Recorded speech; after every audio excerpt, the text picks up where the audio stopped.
Olá, eu sou a Yasmin e faço parte do grupo 16, que é composto por mim, pela Bruna e pela Lívia. Esse é o trabalho de conclusão da disciplina Economia e Administração do Sistema de Produção Agroindustrial e nós trataremos da cadeia produtiva da mandioca. Bom, todas as informações desse trabalho são baseadas em dados divulgados pela Embrapa, Conab, IBGE, pela FAO e pelo CPEA, da Exalc.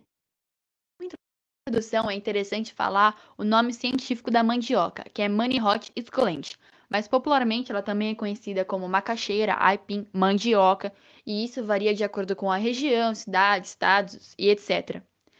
Seu poder nutritivo é muito alto, além de vários nutrientes, possui vitaminas e outros componentes, por isso que ela é muito indicada ainda para as dietas de hoje em dia. A sua origem se deu no Amazonas, aqui no Brasil, e quando os portugueses chegaram, ela já era consumida tanto no México como na Guatemala. Eles levaram essa raiz para a África, onde se espalhou para mais de 100 países e até hoje movimenta a economia. Com a indústria, a mandioca conseguiu derivar para a farinha de mandioca, para o polvilho doce, para o polvilho azedo, para a tapioca. Bom, agora com relação às condições ideais para a produção e para o sucesso.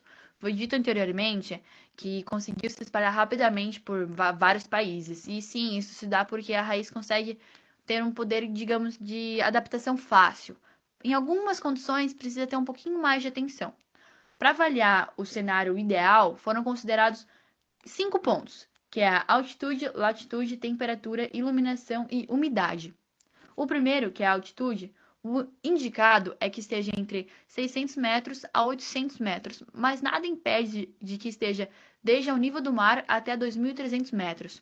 Assim como a latitude, que o indicado é que esteja entre 15 graus norte e 15 graus sul, mas também não impede, tá? 30 graus norte ou 30 graus sul. Um terceiro item é a temperatura.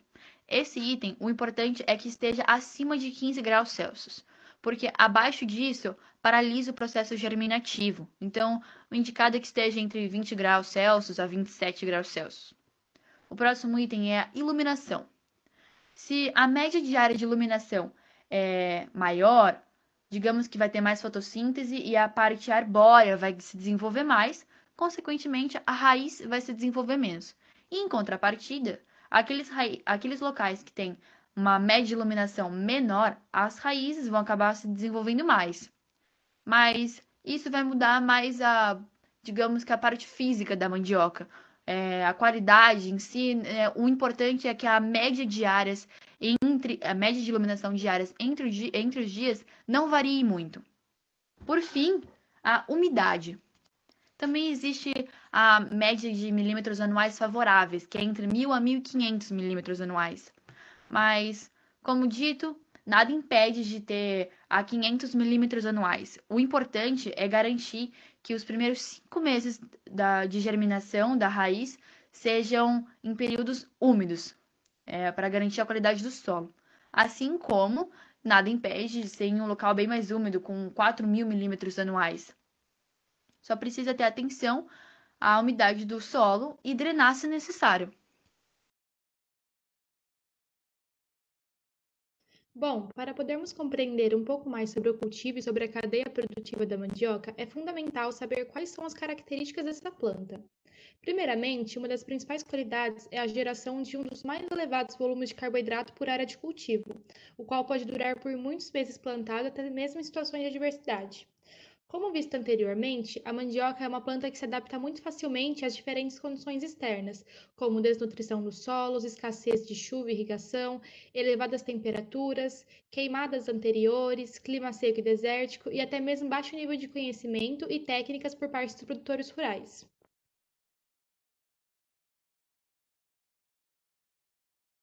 Bom, também é interessante tangenciar essa questão de produção com tecnologia, inovações tecnológicas, né?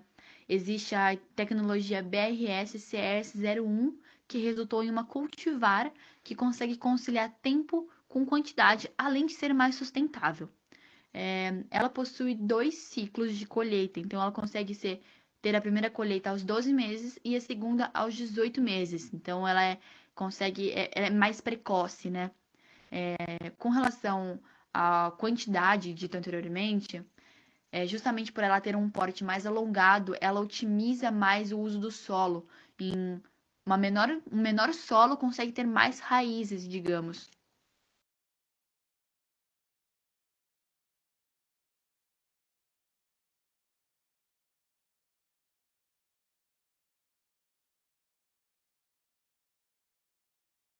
Depois dessas pontuações, dessas características, é interessante falar a mandioca no cenário, né? A produção, o faturamento, tanto nacional como mundial. Primeiro, começando com o ranking nacional.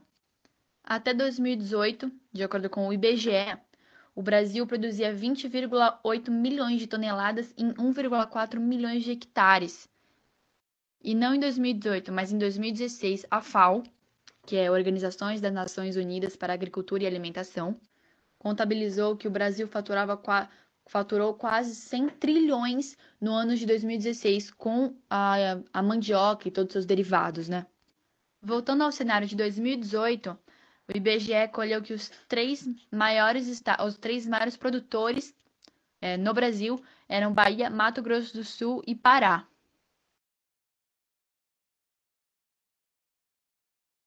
Por sua vez, o cenário mundial. Ambos os gráficos foram retirados de pesquisas da FAO. À esquerda, a produção e à direita, o faturamento. Voltando para o da esquerda, ele indica os 5 maiores produtores de mandioca e todos seus derivados até o ano de 2016. Em primeiro lugar, disparadamente, está a Nigéria, que produziu no ano de 2016 57,13 milhões de toneladas, seguido da Tailândia e Indonésia, em quarto lugar o Brasil, depois Congo e Gana. No ano de 2016, atingiu 227,1 milhões de toneladas produzidas em todo o mundo. Agora, esses gráficos não seguem a mesma ordem, a mesma relação ao faturamento. Não é a Nigéria que mais fatura. Aliás, a Nigéria, ela segue mais o faturamento do Brasil, que tecnicamente é o quarto maior produtor. Neste caso, o que mais fatura é a Indonésia, que tecnicamente é o terceiro maior produtor. Agora, uma visão da média mundial percebe que em 2015 o mundo faturou mais de 500 trilhões de dólares com os setores da mandioca. Em 2016 teve uma queda para aproximadamente 400 trilhões. Claramente é um produto agrícola que movimenta muito a economia. Apesar de os 5 maiores produtores não terem a mesma ordem, claramente movimentam bastante a economia. Antigamente, a mandioca era conhecida por ser um alimento dos pobres. Hoje, ela tem a sua importância aumentada e representa uma cultura extremamente poderosa para os países em desenvolvimento e para a economia mundial.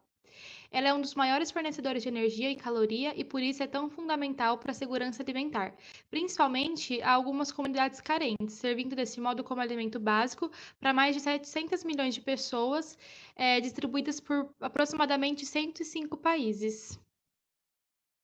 A mandioca é um produto amplamente cultivado nos países da África, Ásia e América Latina, principalmente naqueles cujo solo é pobre e em que há menor disponibilidade de insumos.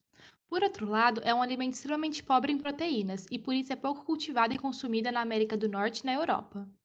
Os africanos, em geral, são responsáveis pela produção de mais da metade da mandioca do mundo. No entanto, a maioria dos países cultiva para a subsistência. Bom, como já mencionado anteriormente, o maior produtor mundial é a Nigéria, computando mais de 55 milhões de toneladas por ano, seguida pela Tailândia e Indonésia, e o Brasil em quarto lugar, com mais de 20 milhões de toneladas por ano.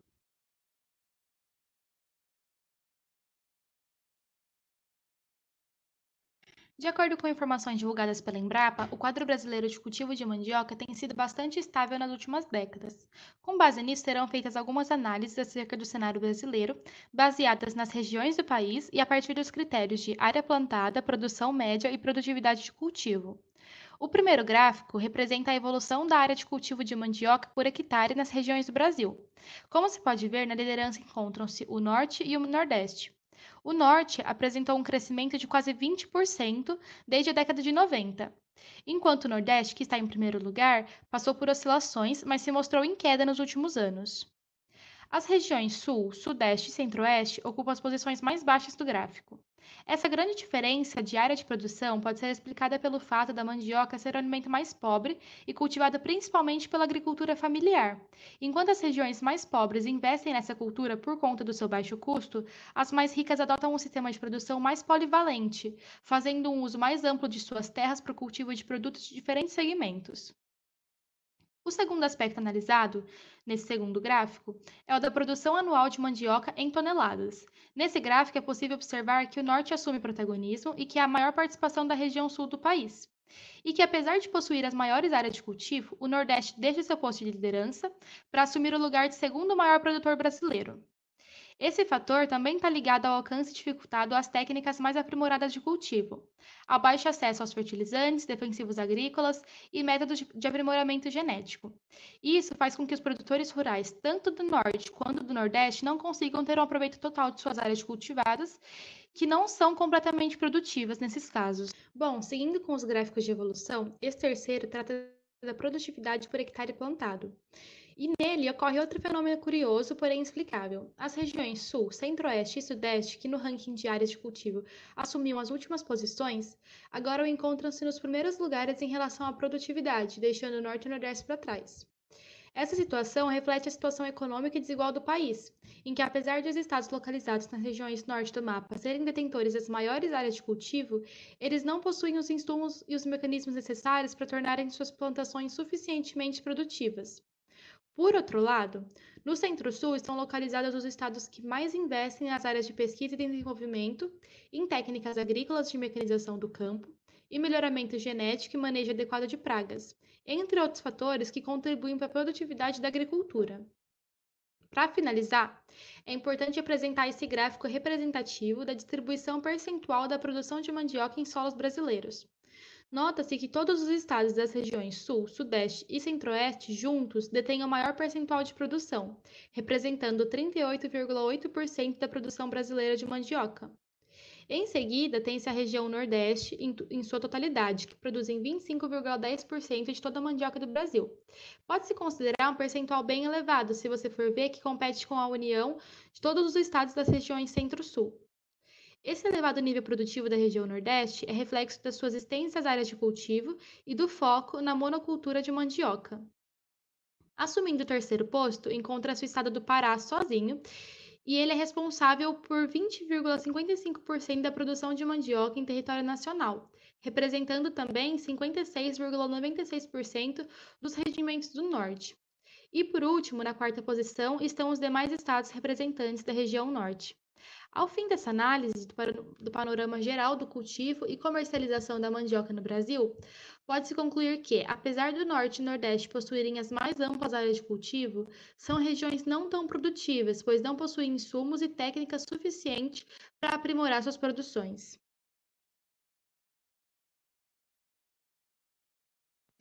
Após tratar da produção mundial e da produção brasileira, é importante falar como podemos otimizar essa produção. De acordo com a FAO, existe uma tendência para que ocorra um forte investimento na monocultura de mandioca, por meio do uso intensificado de técnicas agrícolas. No entanto, esse impulsionamento do cultivo pode apresentar alguns perigos, como maior vulnerabilidade ao ataque de pragas e esgotamento dos solos. Por isso, é importante que os agricultores aprendam a produzir mais com menos recursos. Para isso, a Organização das Nações Unidas para a Alimentação e Agricultura apresentou algumas formas de otimização da produção, por meio do aprimoramento dos sistemas agroindustriais, os quais serão tratados a seguir. Bom, existem diversas técnicas que podem ser utilizadas para o aprimoramento dos sistemas agrícolas. A gente vai tratar um pouquinho sobre elas de forma bem superficial. Em primeiro lugar, tem os métodos de reposição dos nutrientes do solo. É fato que os solos sem preparo tendem a ser menos produtivos. No entanto, no caso da mandioca, se houver anteriormente uma reposição dos nutrientes da terra, ela poderá ser produzida de modo otimizado, sem que seja necessário frequente preparo do solo. Outra maneira de melhorar o sistema de produção agrícola dessa raiz é fazer o uso de culturas de cobertura, as quais ajudam a combater a propagação de ervas daninhas, tornando assim um ambiente mais adequado ao cultivo. Por exemplo, cultura de palha. bem como fazer a rotação do cultivo de mandioca com outras leguminosas e cereais, os quais colaborariam para a restauração dos nutrientes da terra. Um terceiro ponto que a gente levantou, e que é um fator que pode contribuir para a otimização desse cultivo, é a variedade do material de plantio. Deve ser aumentado o acesso dos produtores rurais às técnicas de melhoramento genético. E devem ser intensas as pesquisas nessa área, a fim de que as variedades sejam melhoradas e seja possibilitado um material de plantio mais saudável. Apesar da mandioca ser um alimento facilmente cultivado em áreas diversas, uma das maneiras de aprimorar o plantio seria a aplicação de métodos de gestão do solo e de conservação da água. Um rendimento mais elevado pode ser alcançado com um volume maior de irrigação dos solos. Essas técnicas de plantio e de colheita, além de serem mais baratas e acessíveis aos pequenos produtores rurais, quando combinadas, podem ser extremamente eficazes e capazes de aprimorar o cultivo, até mesmo nos países mais pobres e com menor disposição de insumos. É um dos modelos agrícolas elaborados pela FAO para que seja possível produzir mais com menos material disponível.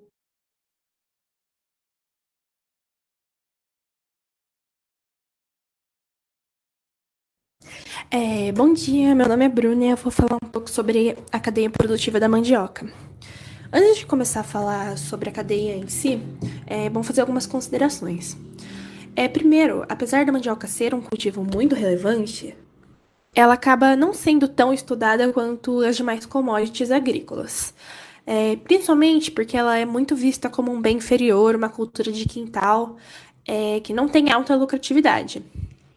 Além disso, como grande parte da sua produção é realizada pela agricultura familiar ou então processadas em pequenas empresas que não têm registro legal, tem uma dificuldade de obter dados estatísticos muito precisos e atualizados.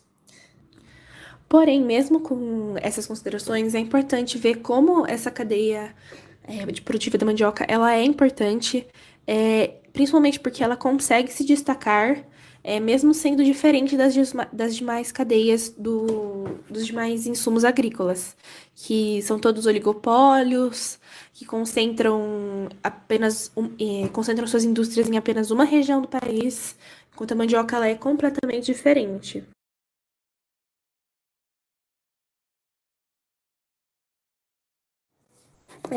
Falando um pouco sobre os produtores, é possível dividir ele em dois perfis. Primeiro, os produtores familiares e depois os produtores empresariais. Focando no produtor familiar, ele normalmente é distinto em unidade doméstica, que conta com pequenos agricultores que realizam toda a atividade manualmente e não utilizam agrotóxico, composto também pela unidade familiar, que atua de forma similar, porém conta com áreas maiores e pode até utilizar tecnologia. A característica principal desse perfil é que ele consome quase toda a sua produção, porque ela realmente é feita para subsistência. Mesmo que eles não consumam in natura, eles também acabam processando, obtendo farinha, fécula, que é feita para autoconsumo, mas também pode ser vendido caso haja excedente. Daí, o segundo perfil, que é o do produtor empresarial, ele normalmente atua em áreas maiores, também tem uso de tecnologia e acho que a sua principal distinção é que ele conta com mão de obra contratada, não mão de obra familiar. Além de que sua produção é feita para venda e não para... Essas são as formas de classificar os produtores de acordo com o seu perfil de produção.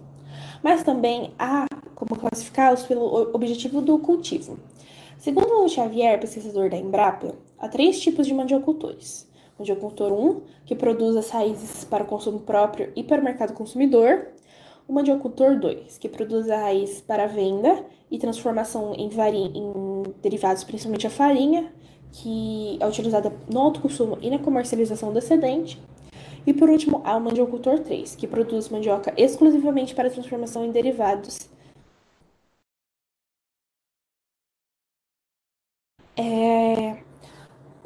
Esses produtores eles cultivam diferentes tipos de mandioca, agrupadas normalmente em 2 grandes grupos. A mandioca de mesa, que ela é comercializada in natura ou comercializada pré-cozida e congelada, e também a mandioca para indústria, utilizada na obtenção de derivados, que podem ser destinados tanto para alimentação ou utilizados como insumo em outras indústrias.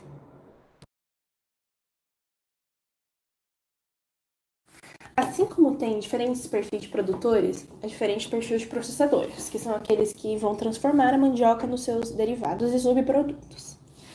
Primeiro, existem as empresas pequenas, que também são chamadas de familiares, que fazem essa transformação para subsistência, algumas para vendas diretas em feiras livres, ou vendas para outros comerciantes, e até mesmo alguns que fazem essa produção para vender para indústrias de pequeno porte. Na maioria dos estados, essas empresas elas não têm registro legal, operam informalmente, e isso acontece que elas não emitem notas e nem contratos de trabalho. E também elas são prejudicadas, porque isso limita a sua competitividade, ela perde o acesso a linhas de crédito e etc. Do mesmo forma, há o segundo perfil, que são as empresas processadoras industriais. Elas são constituídas legalmente e elas trabalham numa escala bem maior. Normalmente, elas não produzem sua própria mandioca e as adquirem, e elas também industrializam os subprodutos e utilizam principalmente do atacado para alcançar seu consumidor final. E também são as empresas responsáveis pela exportação brasileira. Os principais subprodutos que essas transformadoras fazem são a farinha, que pode ser tanto a farinha d'água, farinha seca, farinha mista ou temperada. A fécula, que é conhecida também como polvilho, que dá origem à goma, mas também serve como insumo para outras indústrias. E é o principal produto exportado. E ainda há alguns outros resíduos agroindustriais, como a casca, a folha, caules, que são utilizados principalmente na alimentação de animais. O último fato da cadeia é a sua distribuição e comercialização. Apesar de grande parte da mandioca produzida no Brasil ser utilizada no autoconsumo, há ainda uma parte da produção utilizada para venda, tanto no varejo quanto no atacado e ainda a exportação. O varejo ele conta com a venda tanto da mandioca in natura como os seus derivados, e ele pode ocorrer de forma mais informal em feiras feitas pelos próprios pequenos produtores, ou então a nova tendência que está tendo é o varejo de maior porte, que está acontecendo por grandes redes que fazem parte até de grupos multinacionais, que acabam fazendo contato direto com os pequenos produtores, diminuindo o custo e assim conseguindo lucrar mais com a venda. O atacado ele acontece principalmente com os derivados da mandioca e menos com a mandioca in natura. E principalmente a fécula, porque ela é comercializada como insumo para outras indústrias que vão adquirir o produto e utilizar na sua própria produção. O último aspecto é a exportação. É importante fazer um adendo que mais de 90% da exportação mundial ela vem de 3 países, da Tailândia, do Vietnã e da Indonésia.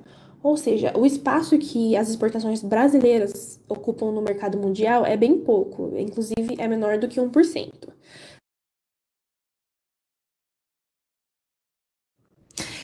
Agora, então, depois de todas essas considerações, é possível ilustrar a cadeia produtiva da mandioca. Então, primeiro temos o produtor familiar e o produtor empresarial, que produzem tanto a mandioca de mesa como a mandioca para a indústria. E o produtor familiar utiliza elas principalmente para o consumo próprio. Depois que é produzida a mandioca para a indústria, ela é processada tanto por pequenas empresas como grandes indústrias, transformada em subprodutos e derivados, como a farinha, a fécula e outros, e após isso distribuída para o varejo, atacado e exportação. E assim chega ao consumidor final. Mandioca de mesa, ela não tem as etapas de processamento e ela é apenas distribuída.